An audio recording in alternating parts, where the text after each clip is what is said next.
Bom dia, alunos! Tudo bem com vocês? Espero que todos estejam bem. Hoje é segunda-feira, 1º de março de 2021. Hoje nós teremos aula de língua portuguesa e produção de texto. Então, vem comigo que as explicações já vão começar. Vamos iniciar a nossa aula pela leitura do texto O Brilho da Gente.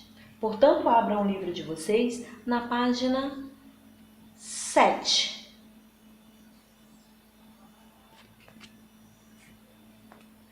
Em seguida, nós vamos ver o conteúdo fonemas e letras, né? Que é a nossa gramática, tá, alunos? Mas vamos iniciar a nossa aula pela leitura do texto O Brilho da Gente. Claro que vocês estão vendo aí na telinha, né? Só uma parte do texto. Então, eu preciso que vocês acompanhem essa leitura no próprio livro de vocês, tá? Na página 7. Pedro é um garoto como qualquer garoto. Pepita, sua irmã, é como qualquer garotinha.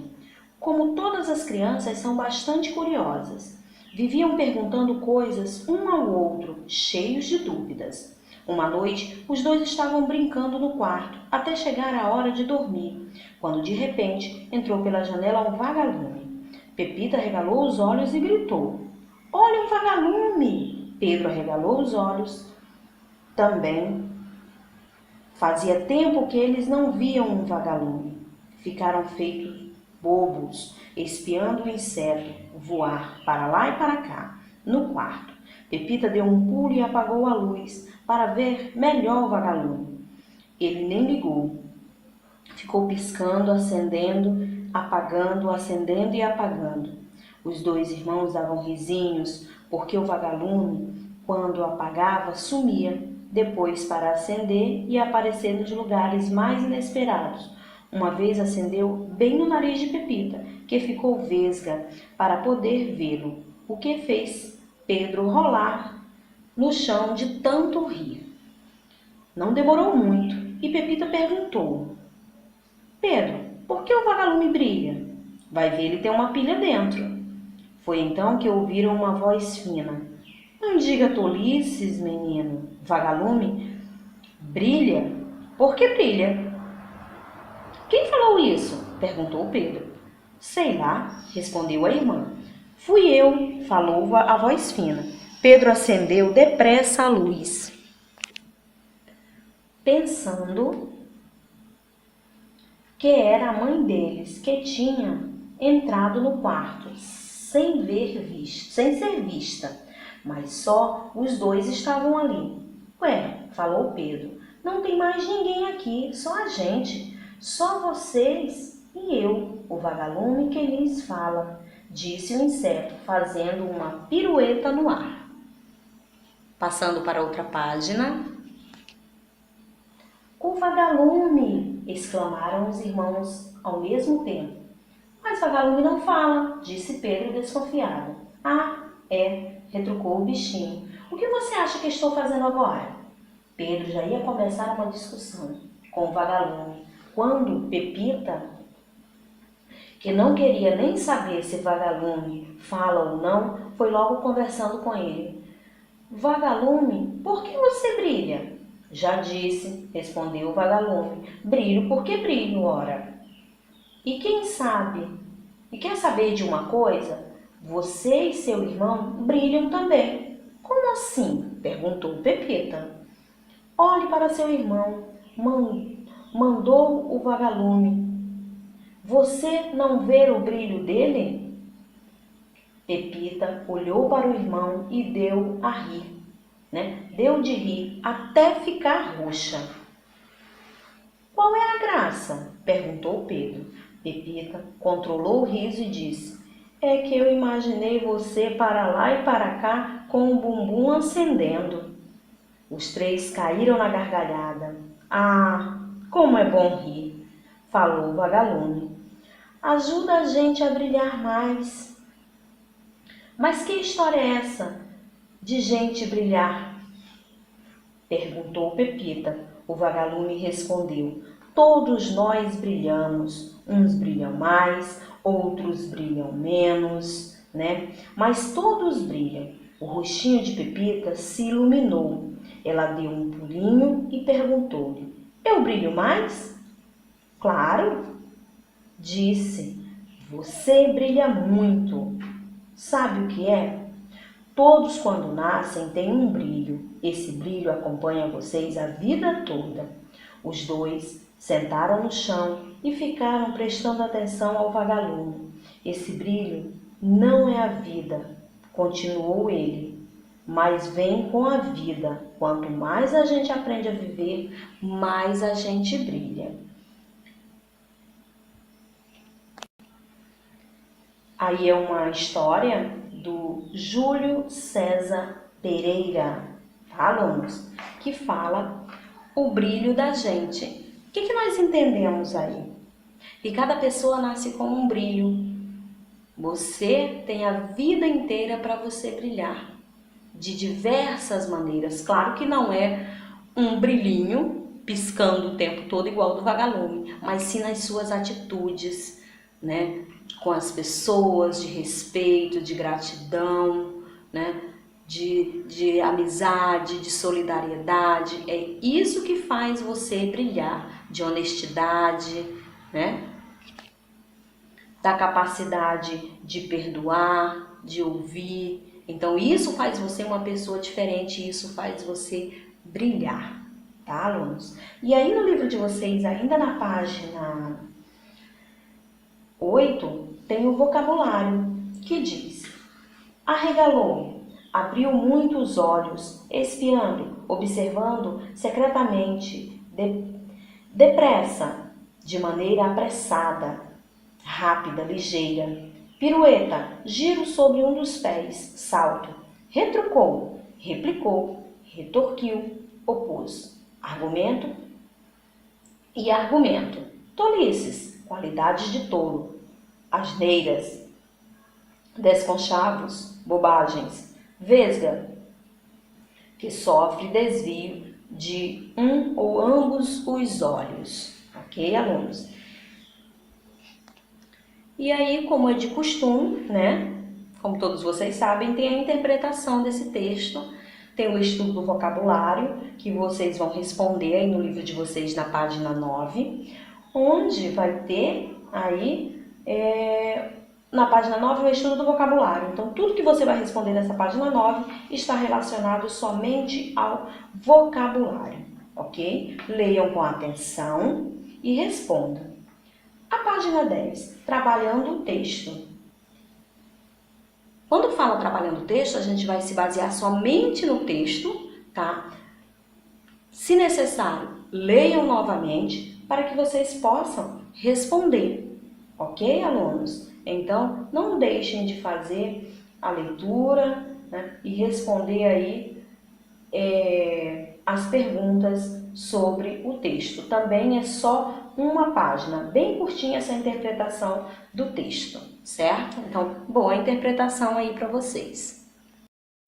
Alunos, vamos agora para a gramática, onde nós vamos falar sobre fonemas e letras. Quando falamos, emitimos sons ou fonemas, né? Os fonemas são classificados em vogais, semivogais e consoantes. Então, resumindo, o alfabeto, certo? Para representar graficamente os sons que falamos, usamos letras ou grafemas. Então, vamos lá. A palavra cravo. A palavra cravo, ela tem 5 letras. 5 letras e 5 fonemas. Quando eu pronunciei a palavra cravo, vocês observem que todas as letras foram pronunciadas, certo? Todos os sons dessas letrinhas. A palavra doente, né? Já tem o em aqui, prestem atenção. Doente tem 6 letras, mas ela tem 5 fonemas. Por que, tia Lidiane, que ela tem 5 fonemas? Porque o em, aqui o N, ele sai como um som só, e ele é um som nasalado. Quer dizer que é um som que sai pelo nariz. Então, quando tiver palavrinhas acompanhadas aqui com uma vogal com M ou com N, né? Aí já é um som só. Doente, né? 6 letras e 5 fonemas. A palavra táxi tem 4 letras e 5 fonemas. Mas por que, tia Lidiane, se só tem 4 aí? Quando eu falo táxi, o xi, eu penso que tem um C e um S aqui para fazer o xi. Então, aí já conta 5. 1, 2, 3, 4, 5. Como se tivesse aqui o C e o S. 5 fonemas, ok? Na escrita, os fonemas são representados por letras. Com elas, podemos compor quase todos os fonemas da língua portuguesa. A mesma letra pode representar sons diferentes. Em cada palavra, as letras indicam os fonemas que devemos pronunciar. Lâmpada, você deve pronunciar o an.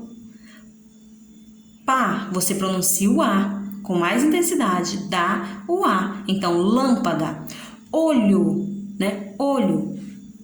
Olho. O o daqui tem o som de u, mas na hora de escrever você sabe que é com o, não é olho. Mas quando você pronuncia olho, você pronuncia com u. O som que sai é do u, não é? Eu sei que tem muitos alunos que ainda confundem isso, né? Quando vão escrever, principalmente no seu período de alfabetização, quando você ainda está lá no primeiro ano, no segundo ano, que você está desenvolvendo a sua escrita, você comete esses erros. Normal, mas aí com um determinado tempo você vai se policiando e vai entendendo, tá?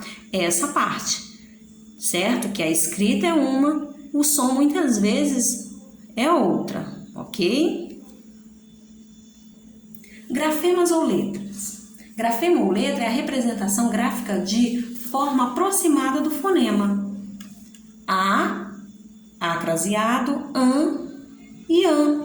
Então, observem que o que muda são os acentos aí, né? O tio, né? O acento agudo, o circunflexo, mas a representação gráfica de forma aproximada do fonema, né? Tem um outro som, esse A aqui, esse A com mais intensidade, né? Esse an aqui também. Na escrita, no uso de palavras, né? Das palavras, eles têm um som, né? Diferente, forma aproximada, mas muitas vezes vocês observam aí que tem um som diferente. Esses exemplos que chamamos de letras são algumas das possibilidades do grafema A. E a divisão dos fonemas? Vogais são fonemas que constituem um som isoladamente, sem se apoiarem em outros fonemas. Eu tenho 5 vogais, todo mundo sabe disso. São as maiúsculas e as minúsculas. Consoantes são fonemas que só constituem um som nítido quando apoiados em uma vogal. Então, essas minhas consoantes aqui, ela tem um som nítido quando eu uso a vogal, tipo ba, co, fá, gi. Então, observem que o som mais forte são das vogais. Então, elas só constituem um som nítido, bem forte, se ela tiver apoiado de uma vogal, se tiver uma vogal próxima a elas, né, para formar ali uma sílaba. E temos as maiúsculas e as minúsculas também. Então, vocês estão percebendo que tudo isso que eu estou falando para vocês, de fonemas e letras, tudo envolve quem? O alfabeto, né? O nosso alfabeto, que é constituído, né, por 26 letras. E o que vem ser o alfabeto, tia Lidiane? Todo mundo sabe que o alfabeto é um conjunto de letras e com eles nós formamos palavras. Então, o alfabeto é um conjunto de letras, né? E que é formado por 26 letrinhas aí. E dentro desse alfabeto, nós temos aí o K, que nós temos o W e nós temos o Y. Né? E essas letras, elas fazem parte do nosso alfabeto, né? Da língua portuguesa. Sabemos que são consideradas as letrinhas estrangeiras, mas fazem parte aí do nosso alfabeto. Agora eu falo para vocês sobre semivogais. Sempre que uma vogal se apoia em outra, esta será chamada semivogal.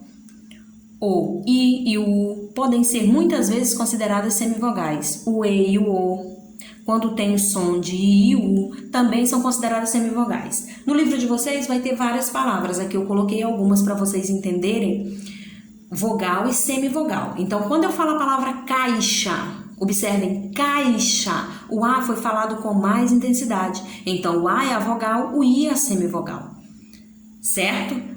Peixe, o E é a vogal, o I é a semivogal. O E, peixe. O E foi falado com mais intensidade, então ele é a vogal. Semivogal, né, é o I. Couro, O vogal, U semivogal. Espécie, I semivogal, O E vogal. Eu já expliquei, eu já dei uma aula, tá, explicando aqui semivogais. Então essa aula com certeza está no canal. Tá? Quem não assistiu, pode voltar lá e assistir, caso tenha ficado alguma dúvida aqui nessa explicação que eu dei. Ok, amores? Agora eu vou ensinar para vocês, né, como é que eu conto as letras e os fonemas, caso venha pedindo uma atividade de vocês, certo? Eu quero que vocês prestem bastante atenção. Eu tenho a palavra casa. Casa, observem que saiu o som de todas as letrinhas, casa, então ela tem 4 letras e 4 fonemas. A palavra limpeza, 7 letras e 6 fonemas. E aí eu vou lembrar para vocês aqui no M, lembrando que o M e o N são considerados sons, né, nasalados. Então, aqui conta somente um fonema, tá? Então, limpeza, são sons nasalados, saem, o som é mais pelo nariz, limpeza. Então, eu conto 7 letras e 6 fonemas. Então, sempre que tiver o M ou N, vocês vão lembrar da regrinha lá, que diz que são apenas sinais que indicam que as vogais, né, que os acompanham são pronunciadas com auxílio do nariz, isto é, M e N são, nesses casos, sinais de nasalidade. Vocês vão sempre lembrar disso. Eu tenho a palavra joelho, joelho, observem, 6 letras, 5 fonemas. Lho, lho é o quê? Lho está considerado aqui um fonema só, joelho, você falou tudo junto. Joelho, o LH junto, então são 6 letras e 5 fonemas. Ferro, quando você fala ferro, você não pronuncia os 2 R's. Fé, R-R-O, né? Você fala ferro, né? Então, são 5 letras e 4 fonemas que você pronunciou os 2 R's juntos. E assim entra muitas outras palavras com os 2 S's também. A palavra campo, a palavra pente, a palavra temperatura. E aí vocês vão estar lembrando aí da regrinha do M e do N quando necessário, ok? E aí eu tenho alfabeto e ordem alfabética. Como assim, tia Lidiane, ordem alfabética? Quando nós falamos de alfabeto, não tem como a gente não falar de ordem alfabética no 5º ano, né? Porque tem muitas atividades que vão pedir a ordem alfabética. E o que vem a ser a ordem alfabética, professora? Então, é o seguinte. Vocês observem que eu tenho amigo, bicudo, dente, hora, laranja, mel, ótimo, rica e rapaz. Observem que elas estão em ordem alfabética. Não tinha nenhuma palavra com C. Tinha com A, com B eu coloquei. Com C não tinha. Se não tinha com C, eu passei para que letra? D. Continuei. Não tinha com E, não tinha com F, não tinha com G, mas tinha com H. Botei com H, hora, e assim vai. Aqui no final tinha 2 com R, né? Observem aqui. Eu quero que vocês observem este erro aqui, tá? O que acontece? Se eu fosse colocar em ordem alfabética, rica não ficaria aqui. Rica ficaria aqui embaixo. Por quê? Porque o A, na ordem alfabética, né, veio o O e depois vem o R, certo? Porque não tem palavrinhas com as outras letras, com P e nem o Q, então vem com R. Mas o A veio antes do I, então rapaz, ficaria aqui, né? Rapaz ficaria aqui. E rica é que ficaria aqui no lugar de rapaz, ok? Então, eu teria que fazer essa troca. Eu coloquei isso aqui justamente para que vocês entendessem que ficou um erro aqui. Então, por uma letra, ficaria errado essa organização aqui, essa ordem alfabética, porque o A vem antes do I. Vocês sabem disso, né? Observando o alfabeto aqui. Então, sempre que vocês tiverem que fazer, colocar palavras em ordem alfabética, prestem atenção nesses detalhes, prestem atenção no alfabeto, a sequência das letras, a ordem das letras. Agora nós vamos para as atividades, né? A 9 e a 10 eu já expliquei, que é sobre a interpretação do texto, e agora nós temos a 16 e a 17. A 16... né? Vocês vão escrever a resposta para cada pergunta a seguir. O que é o alfabeto, quantas letras há no nosso alfabeto, tá? Qual é a primeira e a última letra do alfabeto? No 2 vão marcar apenas as alternativas, né? Corretas, as afirmações corretas. No 3 vai marcar a alternativa que as palavras estão em ordem alfabética. No 17 vocês vão completar o quadro escrevendo nomes que comecem com a letra indicada. Então, prestem atenção aí, façam com bastante cuidado. Resposta pessoal. A 5, vocês vão colocar as palavrinhas em ordem alfabética. Ok, alunos? Então, eu já expliquei todo o conteúdo, tá? A nossa aula se encerra aqui. Façam essas questões, tá? Do livro. E até já em nossa próxima aula.